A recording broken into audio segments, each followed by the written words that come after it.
ဒါကတော့စင်ကာပူဘူကစ်နာတဝိုက်ညနေစာစားဖို့ဆိုင်လိုက်ရှာနေကြတာပါလမ်းမကူခင်မိုကထဆိုင်ကိုတော့လမ်းတွေးနေရပါပြီ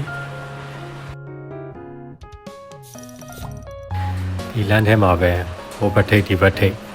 နှစ်ခါလောက်ရှောက်ပြီးဒီဟော့ပေါ့ဆိုင်လေးကိုပဲရွေးခဲ့ပါတယ်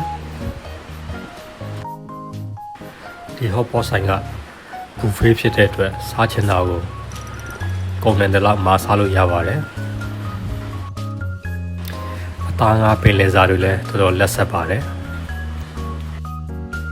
ဟင်းရီကိုတော့အရသာ၄မျိုးနဲ့မှာထားပါတယ်ဆိုင်ကတော့တရုတ်ဆိုင်ဖြစ်ပေမဲ့မြန်မာဝန်ထမ်းလေးတွေလည်းရှိကြပါတယ်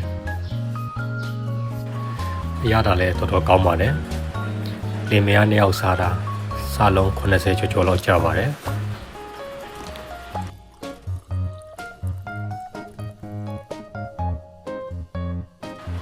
စားသုံးချိန်တော့2 နာရီတက်မှတ်ပေးထားပါတယ်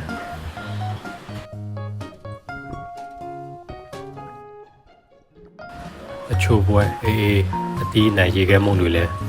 ကြိုက်တဲ့လောက်ယူစားလို့ရပါတယ်